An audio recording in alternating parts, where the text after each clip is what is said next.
Começa agora a comissão de inquérito em que convidamos um nome conhecido do mundo da política para responder a perguntas sobre a atualidade. Antes de apresentarmos o nosso convidado de hoje, Paulo, vamos ao VAR, não é? Para retificar uma decisão da última edição com Pedro Frazão. Pedro Frazão recorreu ao Tribunal de Apelo. A pergunta era sobre imigração.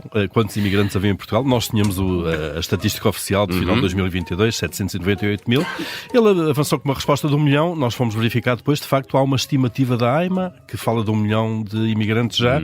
Não sendo a estatística oficial, vamos ficar à espera da confirmação disso e consideramos que era uma resposta justa, honesta e verdadeira. Não é uma manobra dilatória. Não era, não. E, portanto, os 5 pontos vão ser atribuídos e vamos retificar a classificação a Pedro Frazão. Muito bem, vamos então conhecer o nosso convidado de hoje, António Mendonça Mendes, antigo secretário de Estado adjunto do Primeiro-Ministro, na maioria absoluta de António Costa. Entre 2017 e 2022 foi secretário de Estado dos Assuntos Fiscais, é atualmente deputado eleito pelo Círculo de Setúbal. Bom dia, António Mendonça Mendes. Bom dia. Bom dia, bem-vindo. Vou explicar as regras do jogo. Ao todo, vamos fazer-lhe 5 perguntas. Por cada resposta certa, recebe 5 pontos.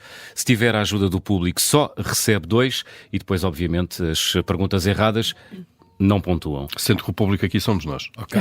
Mas também não pode ligar para casa. Pode haver um conflito de interesses, mas depois isso fez. Ainda pode dizer que não. Vamos a isto? Não, vamos a isso. Aceita. Muito bem, desafio aceito. Vamos lá então a isto. Vamos começar por uma muito fácil, é assim que começamos estas comissões de inquérito. Quem disse não há nenhuma ligação direta entre a nossa capacidade de acolher imigrantes e aumentos de índices de criminalidade? Eu penso que foi o Primeiro-Ministro ontem, Pois foi. Montenegro. Pois foi, acertou. E aliás concordo. Temos aí só? É. 5 pontos. Isso é que é uma memória fotográfica para declarações. Não, tive a ocasião de ouvir com atenção e essa parte em particular concordei.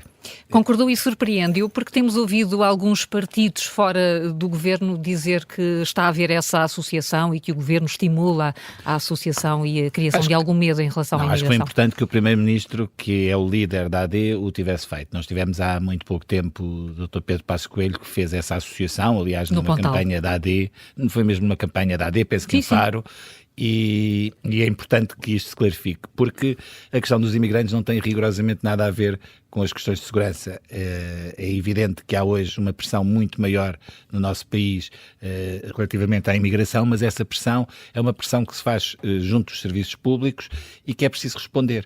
Responder aos imigrantes como se responde aos cidadãos nacionais e, portanto, a importância de clarificar a distinção entre aquilo que são fenómenos de criminalidade e fenómenos de imigração é, para mim, bastante relevante. Mas acho que o mais relevante, aliás, da decisão que ontem foi tomada relativamente ao Pacto das Migrações, foi a consolidação do modelo escolhido de separação das funções de segurança das funções de integração. Ou seja, o não ser colocado em causa a existência da AIMA e a existência do controle de fronteiras pelas forças de segurança, seja através de uma unidade especial, acho que isso é apenas um detalhe, acho que isso é importante, portanto eu acho que essa declaração do Primeiro-Ministro foi importante. E não há então aqui nesta... E deu-me 5 pontos. E ganhou 5 pontos com muita facilidade. Não há, portanto, clivagem entre o Partido Socialista e o Governo sobre a forma como se aborda o problema da imigração? Não deve haver. Aliás, eu acho que hoje há uma divisão grande na Europa sobre esta matéria e tenho a ideia que os partidos da direita tradicional têm vindo a ceder ao discurso da extrema-direita. Não é o caso de Luís Montenegro. Repare que o manifesto do PPE aceita o pagamento de muros nas fronteiras através de fundos comunitários. Não é a posição que a direita portuguesa tem, mas está integrada numa família política que o faz. E aquilo que se tem verificado, repara, assim como chegou mais tarde a Portugal o fenómeno da extrema-direita, não dou certo que não chegue mais tarde a junção daquilo que é a cedência aos discursos da extrema-direita que a direita tradicional tem tido. Acho que essa declaração foi importante, como digo, e saúdo-a vivamente. Muito bem. E 5 pontos? 5 pontos. E depois de ter demonstrado que está a par da atualidade, com estes 5 pontos, vamos fazer uma viagem no tempo, vamos até 2001, e a pergunta é: quem foi o candidato da área da direita, do PSD, às eleições presidenciais nesse ano? Peraí. Foi o Ferreira do Amaral. Foi Ferreira do Amaral. É impressionante. Está certo. 10 pontos. 10 pontos. Temos um campeão. E esta foi foram as últimas eleições presidenciais, foram ganhas por alguém da sua área política, do centro-esquerda. Jorge Sampaio foi reeleito nesse ano. De então para cá só tivemos presidentes de centro-direita, Cavaco Silva e Marcelo Rebelo de Sousa. O PS vai apostar nas próximas eleições presidenciais? Isso já está a ser discutido pelo partido? Eu acho que é muito importante que exista um candidato que seja expressamente apoiado pelo PS. Não tem necessariamente, do meu ponto de vista, que ser militante do PS, mas tem que ser expressamente apoiado pelo PS. Acho que o PS cometeu alguns erros nos últimos anos relativamente às presidenciais. Não correram bem em 2006 porque houve uma grande divisão. Em 2011 já foi tarde para recuperar dessa divisão. Em 2016 também tivemos uma divisão grande no partido. Portanto, acho que é muito importante que o PS, até para a sua estratégia do ponto de vista de voltar ao poder, acho que é importante recompor a maioria de esquerda, e acho que a recomposição da maioria de esquerda, porque hoje em dia há claramente uma maioria de direita, não vale a pena ignorar esse facto, mas acho que a reconstituição de uma maioria de esquerda implica uma maioria presidencial, e acho que o PS deve empenhar bastante nessa Via com bons olhos uma candidatura de toda a esquerda, incluindo partidos como o Bloco. Sabe que a natureza das eleições presidenciais faz com que, a determinada altura, os blocos da esquerda e da direita tenham uma candidatura. Porque eu acho que é importante que o PS tenha uma candidatura agregadora e uma candidatura que seja capaz de disputar a vitória, coisa que não tem acontecido nos últimos anos. Tenho na minha cabeça, mas não. Ou perfil? Não vou antecipar, mas acho que o PS tem algumas pessoas que, ou sendo militantes ou não sendo militantes, que têm condições para protagonizar uma candidatura. Podem fazer esse trabalho. E é mais estrategicamente, ou taticamente, se quiser, devia ser um nome lançado mais cedo no calendário ou mais tarde? Eu acho que hoje em dia a política é muito rápida e por isso não vejo nenhuma vantagem de ser com um grande tempo de antecedência. Tem que ser alguém que verdadeiramente agregue e que as pessoas consigam identificar como alguém que possa vencer. Portanto, está a pensar em alguém mais encostado à esquerda do PS, para ter esse fator agregador com o Bloco e com o PCP? Não necessariamente. Do que alguém mais identificado com o centro? Não necessariamente, vamos cá ver. Como digo, o que é importante é que haja uma candidatura de centro-esquerda. E a reconstituição da maioria de esquerda implica ganhar o centro. E, portanto, o PS nunca pode abandonar o centro. E por isso não acho que tenha que ser alguém encostado demasiado à esquerda. Até porque nos últimos anos, a relação do Presidente da República com o último governo do PS não foi muito positiva.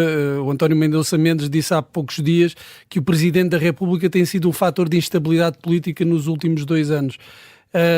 E reafirmo. O que é que correu mal? O que é que mudou para que essa relação se tivesse quebrado entre o Presidente da República e o Governo?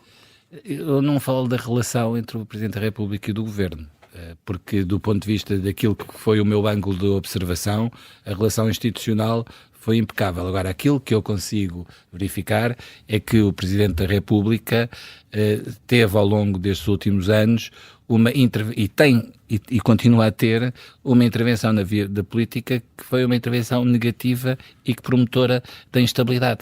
Não há memória de um Presidente da República ter feito 4 dissoluções, como o atual Presidente da República. E não há memória também de um Presidente da República que fale todos os dias sobre todos os temas e que se consiga contradizer a si próprio. Para que há muito pouco tempo o Sr. Presidente da República disse que iria ter maior recato porque estávamos em período eleitoral. Eu acho que é uma surpresa, no meio da campanha eleitoral, vir falar do Orçamento de Estado para 2025, que ainda não está na agenda. Portanto, tudo isto são comportamentos que induzem a instabilidade política. Parece que o Presidente da República quer ser um ator da vida política partidária, quando o Presidente da República não é um ator da vida política partidária. Aliás, acho até um pouco de mau gosto vir recordar o seu passado como líder da oposição para dar ou lições, não sei, se calhar está com saudades de ser professor, sobre como se faz oposição. Acho que todo o comportamento que o Presidente tem tido, o Presidente tem sido altamente um fator de instabilidade do país. E acho que a história da dissolução do Parlamento, acho que o Presidente da República tem muito para contar de verdade ao país, mas seguramente que a seu tempo isso virá. O Presidente da República ou o ex-Primeiro-Ministro António Costa também? Acho que o Presidente da República tem essa responsabilidade. Portanto, defende que o próximo Presidente da República deve ser alguém com um perfil mais silencioso, portanto deve ser mais contido nas palavras. Disse que já tem um perfil na cabeça, já tem até um nome. Não lhe disse, não lhe disse. Bem, tem um nome bastante encanado, vamos para a pergunta dos 5 pontos. Não. Não tem que ser repare, não tem que ser necessariamente silencioso, embora o silêncio também seja duro, mas para que a palavra possa valer, e é muito importante que a palavra do Presidente da República seja escutada e possa valer, tem que ser alguém que saiba afirmar a sua autoridade, e a autoridade afirma-se pelo comportamento que é demonstrado. E hoje em dia, infelizmente, eu estou a dizer isto mesmo, é mesmo sincero, acho que o Presidente da República não é escutado pela generalidade dos agentes económicos, políticos e sociais, porque a sua palavra se banalizou e é uma palavra que se atropela a si própria. Só para fechar este capítulo das presidenciais, das futuras presidenciais, porque ficou há pouco aqui eu tenho uma dúvida, tendo um nome na sua cabeça de quem o PS deve apresentar nas próximas eleições presidenciais, deve ser um homem ou uma mulher? Sabe que eu gostava muito que pudéssemos ter uma mulher ou como Presidente da República ou como Primeiro-Ministro, não tenho dúvida sobre isso, mas na minha cabeça não tenho uma mulher como candidata neste momento em condições de ser candidata a Presidente da República. António Mendonça Mendes é que nos está a fazer a nós um quiz. Exato. Estamos nós a responder. Muito bem, vamos mudar para coisas menos interessantes, talvez. Impostos. E aqui, António Mendonça Mendes. Depende da ótica. Não, eu diria que é muito fácil esta, para quem foi Secretário de Estado dos Assuntos Fiscais. Não deve saber, veja lá.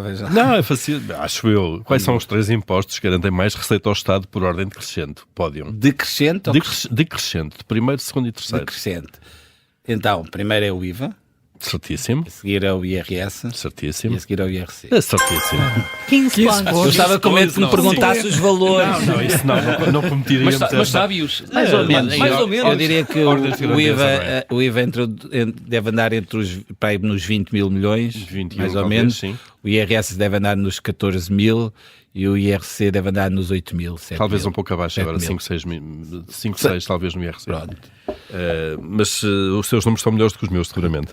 Não, Uau, certíssimo. Sobre o IRS, há um braço de ferro no Parlamento entre o PS e a AD, ou o Governo, se quiser, que já andam separados por 30 cêntimos num escalão, 50 cêntimos, 60 cêntimos. Faz sentido isto? Não. Não. Eu estou a falar das duas propostas, não é? Não. Aliás, eu acho que era bastante desejável que o Governo se entendesse com a oposição na aprovação deste diploma. Agora, aquilo que eu tenho verificado também é uma total inabilidade do Governo e da maioria não, porque não há uma maioria, dos partidos que suportam o Governo para negociar com a oposição. Eu tive uma experiência no Governo que nos obrigava a dialogar no Parlamento e era diálogo. E eram reuniões. A única reunião que tive sobre o IRS com o PSD foi o nosso pedido do PS. Nunca fomos abordados para uma reunião, para fazer uma discussão mais profunda. E mesma forma como o Primeiro-Ministro, o líder parlamentar do PSD, se colocam no espaço público face a estas matérias, dificultam muito a negociação. Às vezes fico na dúvida se querem mesmo chegar a um acordo. Sabe que eu estou convencido que a última, vou chamar manobra, mas sem tom depreciativo, mas para ser mais simpática, a última iniciativa que o PSD teve sobre esta matéria de apresentar um projeto de substituição, acho que a intenção era mesmo ser chumbado, e para se poder vitimizar de que havia um chumbo. Portanto, eu não vejo, da parte do Governo, uma vontade firme de querer chegar a um acordo. Não vejo. Estou-lhe a dizer com toda a honestidade.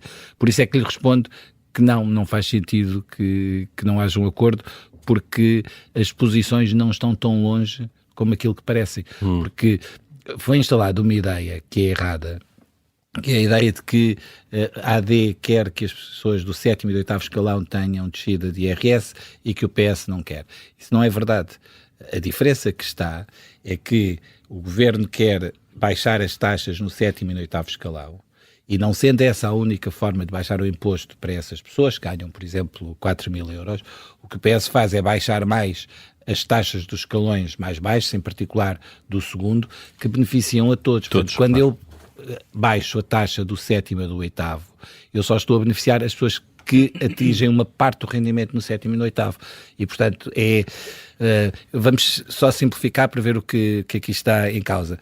O que aqui está em causa de diferença é que, neste momento, e é aquilo que eu acho que não podem pedir ao PS para aceitar, que se eu tiver um bolo e tiver 10 pessoas, o que a AD quer fazer é metade desse bolo vai para uma pessoa e a outra metade do bolo é dividido por 9 pessoas. Nós achamos que isto é injusto e é por isso que esta questão de pôr a taxa mais abaixo é exatamente para que o bolo seja melhor repartido. E, portanto, que não já estamos a falar, a questão aqui é que já não são fatias, já são migalhas. A diferença entre uma proposta e outra, em alguns escalões. Mas por isso mesmo, mas repare, mas há aqui uma questão de princípio que acho que é relevante. Que é, se eu tenho 348 milhões de euros disponíveis e divido 170 milhões de euros pelos 10% que recebem mais e os mesmos 170 milhões pelos outros 90%, o princípio não é justo. Como não é justo, devo dizer-lhe, eu sempre fui muito crítico da proposta que já o PSD na oposição tinha relativamente ao IRS jovem, vou-lhe dizer, se o país tivesse 1.000 milhões de euros para baixar impostos, e vou dizer isto com grande preocupação, o país não tem 1.000 milhões de euros para baixar de impostos. Mas se tivesse 1.000 milhões de euros para baixar de impostos, do meu ponto de vista, não se deveria fazer este IRS jovem. Seria mesmo 1.000 milhões de euros para aplicar nas tabelas gerais de IRS. Porque é que este ano as pessoas sentem mais o alívio de IRS? Porque a reforma que o Fernando Medina fez de 1.300 milhões de euros é uma reforma que é visível. Quando eu coloco 350 milhões de euros, é menos visível. Portanto, se houvesse os 1.000 milhões de euros do IRS jovem, que do meu ponto de vista colocam grandes problemas de justiça relativa, acho que seria muito melhor emprego na diminuição dos impostos da tabela geral. Mas devo dizer, e repito, não acho que o país tenha 1.000 milhões de euros para fazer uma nova baixa de impostos. Vamos ver quantas faz o Ministro das Finanças. Seguimos? Seguimos. Em que distritos vai andar hoje a cabeça de lista do PS, Marta Temido, em campanha para as eleições europeias?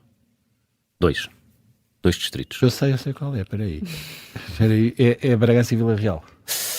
Não. Ao lado. Já não pode. Pronto, paciência. Mas não anda longe no mapa, não. Viana do Castelo e Braga. Okay, é no Minho e não entre os montes. É verdade. Visita o centro do mar de Viana do Castelo e depois o centro histórico desta cidade. A meio da tarde vai a Braga e ao centro de Guimarães, participando ao início da noite no encontro europeu no Largo de Dunães, em Guimarães. A próxima pergunta não é para ponto, mas será que Marta Temido vai estar acompanhada por Francisco Assis? O Francisco Assis tem andado a fazer campanha todos os dias. Aliás, aquilo que foi a estratégia que foi feita na caravana foi da Marta Temido liderar a caravana nacional e do Francisco Assis fazer o conjunto de campanha mais a norte do Mondego e Ana Catarina Mendes mais a sul. Portanto, tem havido essa divisão. Eu agora até me custa ter falhado o sítio onde estava a Marta Temido, porque eu tinha pensado lá ir precisamente nos dias de Viana e de Braga, pronto, mas perdi-me. Muito bem, já sabe, Viana do Castelo e Braga. Certo. Mas faz sentido essa estratégia? Não deveria Francisco Assis aparecer ao lado de Marta Temido para dar força à cabeça de lista? Mas está, e, aliás, ainda este fim de semana eu estive no Porto, e o Francisco Assis também esteve. Não, é muito importante que haja esta divisão para que possamos chegar ao máximo de pessoas possível. Isso acho que é uma estratégia correta. Aliás, eu nem sei quem é que é o número 2 da Aliança Democrática e não sei, ninguém questiona se anda na campanha ou não sei. Mas Francisco Assis é um histórico do PS. Mas o Francisco Assis anda todos os dias a fazer campanha. E foi uma boa escolha destes 3 nomes, Marta Temido, Ana Catarina Mendes e Francisco Assis, que tinham sido também candidatos às legislativas. Sim, percebo a sua questão, mas sim, foi uma boa escolha. Repare, defender Portugal na Europa é uma função bastante importante e, portanto, o facto de terem dado a cara pelo PS no projeto das legislativas foi exatamente a sinalização de que o partido estava unido em torno do secretário-geral e candidato a primeiro-ministro. Portanto, agora é um cargo eletivo, sempre foi assim, eu nem percebo às vezes encontramos pequenos casinhos. Houve uma altura, em 2009, que o Dr. Paulo Rangel é bastante hábil a arranjar este tipo de coisas, e então lá conseguiu arrastar toda a campanha de que a Ana Gomes e a Elisa Ferreira eram candidatas a câmaras e simultaneamente ao Parlamento Europeu, mas era simultâneo. Portanto, o Dr. Paulo Rangel nessas eleições renunciou ao mandato, estava no final também, mas renunciou ao mandato na Assembleia da República também para ser candidato ao Parlamento Europeu. Isso é bastante comum, portanto não acho que isso seja relevante. Vamos à próxima pergunta. Vamos à última pergunta. Eu não sei se ter falhado aquela do Minho. Mas está com 15 pontos. É bom. Pode chegar aos 20. Pode chegar aos 20 e bater chegar aos 25. Bem, mas agora vou falhar. Agora olhou para mim e fulminou-me com o olhar. Não, porque eu devia ter aguardado um bocadinho mais tempo. E cinema? É fã de cinema? Sim, mas não percebo rigorosamente nada. Portanto, então esta é difícil. Vou falhar. Vou precisar da ajuda do público. Então vamos dar uma ajuda. Warren Beatty é uma das lendas vivas de Hollywood, mas tem uma irmã que não é menos famosa. Quem é esta atriz que ganhou um Oscar de melhor atriz em 1984? Não vou conseguir. Então vou-lhe dar ajuda. Nem com ajuda, não consigo. 3 hipóteses. Elizabeth Taylor, Shirley MacLaine ou Sally Field? Atenção que estamos aqui a falar de que ela ganhou em 1984. E já era uma veterana na altura. Elizabeth Taylor, Shirley MacLaine, Sally Field. Olha, eu vou arriscar, mas acho que deve estar errado. Elizabeth Taylor? Está errado. É Shirley MacLaine. Pronto. Não, eu sou péssimo em termos de nomes de atores, de filmes, de realizadores, portanto, Oscars não vale a pena. Esta era difícil, mas na verdade era para lhe perguntar como é trabalhar no governo com alguém da mesma família. Nem dá por nada. Olha, raramente nos encontrávamos sem ser dos Conselhos de Ministros. Mas é perfeitamente normal e há um tratamento perfeitamente igual àquele que é feito com os outros colegas. Quer dizer, não. Qual é o mais velho?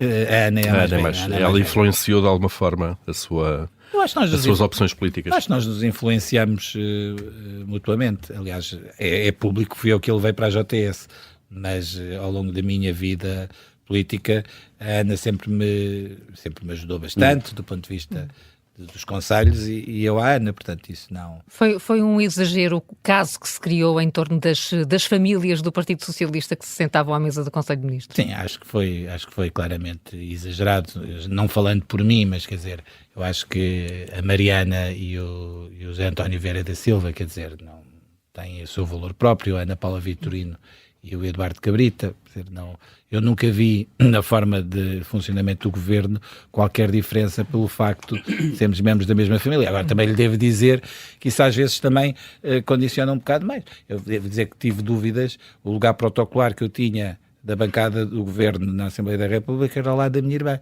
Mas pronto, mas assumiu e... Sim, com tranquilidade. Muito bem, pontos. Tudo respondido, vamos às contas. Ora, acertou 3, dá direito a 15 pontos, falhou 2, dá direito a 0 pontos, portanto, tudo somado, sai daqui com 15 pontos. Lidera esta semana, que é o primeiro. Muito bem. Pedro Frazão mesmo com o VAR, é isso? Se quiser recorrer de alguma resposta Não. Veja lá. Muito obrigada. Muito obrigado, António Mendonça Mendes. Foi um gosto, obrigado.